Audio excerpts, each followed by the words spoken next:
أعوذ بالله من الشيطان الرجيم. بسم الله الرحمن الرحيم. نويت التعلم والتعليم والتذكر والتذكير والنفع والانتفاع والإفادة والاستفادة والحث على التمسك بكتاب الله وسنة رسوله والدعاء إلى الهدى والدلالة على الخير ابتغاء وجه الله ومرضاته وقربه وثوابه سبحانه وتعالى.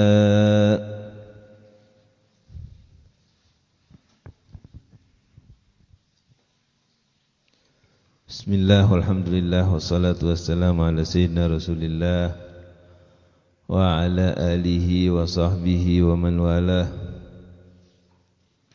Rabbi shrah li sadri wa yassir li amri wahlul 'uqdatan min lisani yafqahu qawli. Pelajaran yang sudah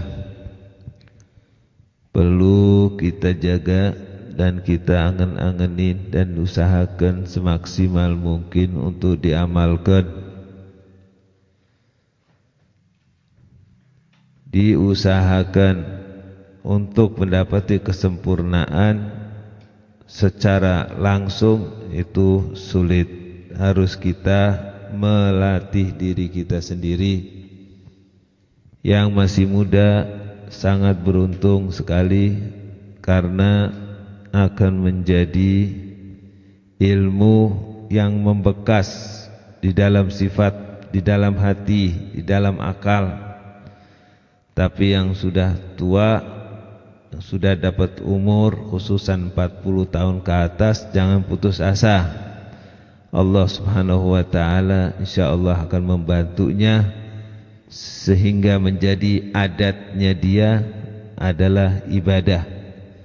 Sebagaimana yang kita telah ketahui bahwa adat-adatnya orang ahli tarim rata-rata ibadah. Walaupun dalam bidang membangun rumah, ibadah. Misalnya ini pintu untuk masuknya perempuan, ini pintu masuknya laki-laki, ini untuk kamar tamu, ini untuk dapurnya dibesarkan supaya istrinya lega di dalam rumah, betah di dalam rumah. Semuanya itu ada tujuan yang diridhai oleh Allah sehingga langkah-langkahnya ibadah. Keluar niatnya apa, ketemu sama orang dengan sangka baik, senyum, siap untuk membantu, siap untuk berbijaksana. Semua langkah-langkahnya dalam bidang perdagangan, dalam bidang muasyarah, muamalah, semuanya ibadah karena didampingi dengan niat. Jadi kita ini terus terang aja dari dulu tidak terpikir seperti itu. Sehingga sudah besar baru kita sadar. Nah, untungnya bagi anak-anak yang masih muda itu sadar dari mulai sekarang dan berusaha untuk membiasakan diri. Mau ngerjain apa saja laki-laki maupun perempuan, apa saja yang ada di dalam benaknya atau di hatinya atau yang dia lakukan itu disertai dengan niat. Niat itu bukan hanya pahala, bahkan di situ ada kontak kepada Allah Subhanahu wa taala. Nah, itu bisa menghapus dosa-dosanya, memberi taufik hidayah untuk melakukan kebijakan, kebaikan dengan ikhlas dan dijadikan seperti sudah kebiasaan. Enak ya. Qiyamul lail sudah biasa, baca Quran, ngaji Quran biasa. Bagi orang yang enggak biasa akan heran melihat orang yang sudah terbiasa. Dan di situ Allah Subhanahu wa taala akan memberi kelezatan di ibadah tersebut. Sehingga kelezatan tersebut itu bisa menjadikan dia langgeng dan ikhlas. Namanya aja lezat. Langgeng dan ikhlas. Ada anak muda duduk di musola megang tasbih, tafakkur, zikrullah, istighfar, sholawat, memohon ampun, memohon rahmat. Duduk sampai setengah jam, 1 jam. Itu orang-orang ahli dunia tuh yang tidak terbiasa, yang sudah terbiasanya itu hura-hura mengikuti hawa nafsu. Itu sangat heran sekali sama orang anak muda itu yang di musola. Kok ngapain? Kok bisa betah di situ? Lagi ngapain? Dia nggak paham, dia nggak merasakan lezatnya anak muda tersebut. Lah anak muda tersebut juga akan heran sama anak-anak muda yang mencari hiburan, mengikuti hawa nafsunya. Dia berkata, kelezatan ada di sini bersama Allah. Ngapain di situ? Sudah dosa, ngabisin umur, kotor, ya. Jadi akan tampil beda bagi orang yang sudah terbiasa melakukan kebaikan. Dibiasakan untuk sholat di waktunya. Jangan sampai mengenai dunia khususan perempuan yang sedang masak ditunda-tunda, atau lagi ngobrol enak-enakan medang-medangan, sholatnya ditunda-tunda, ya. Jangan sampai udah mau deket azan baru dia mau sholat, atau sampai kelewatan. Naudzubillah min dzalik. Orang yang di toko yang jual beli juga karena ada pembelian banyak dan lain sebagainya sampai nunda-nunda, itu enggak boleh. Artinya kita mengutamakan dunia, mengutamakan nafsu daripada akhirat. Jadi kita harus mempunyai sistem. Betul kita enggak kasar. Ada tamu datang terus langsung, oh tolong maaf saya mau sholat dulu ya.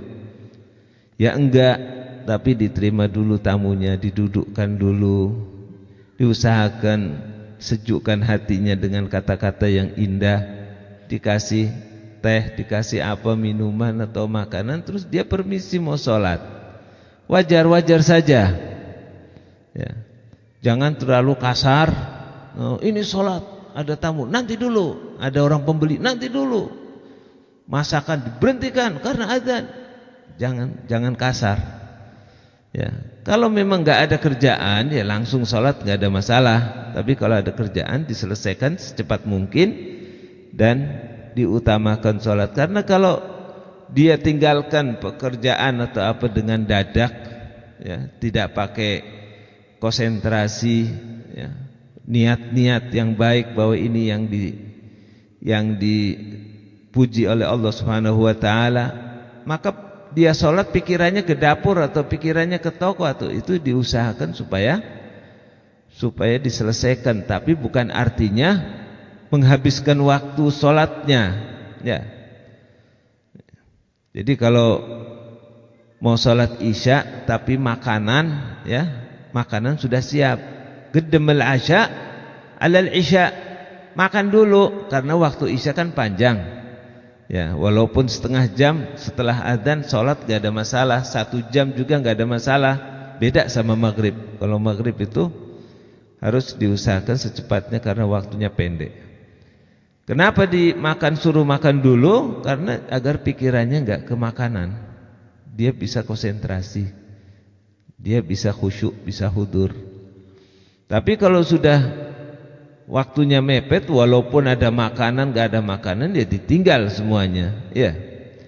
Jadi diutamakan sholatnya, utamakan akhiratnya, maka Allah Subhanahu wa taala akan memberi kepada kita titel yang terutama. Kalau diundurkan, dikasih titel yang paling belakang, bahkan ada kemungkinan jungkir balik, ninggalkan sholatnya, bahkan bisa menjadi orang yang keluar dari agama. Naudzubillah min dzalik. Sholat di waktunya penting, dan juga sholat jamaah diusahakan semaksimal mungkin, karena di situ ada keutamaan akan diterima sholatnya insyaallah. Bukan artinya sholat jamaah terus dia meremehkan khusyuk, meremehkan hudur. Allah tahu itu. Kalau dia meremehkan, maka tidak akan dapat keutamaan sholat jamaah, bahkan sholatnya semuanya enggak diterima.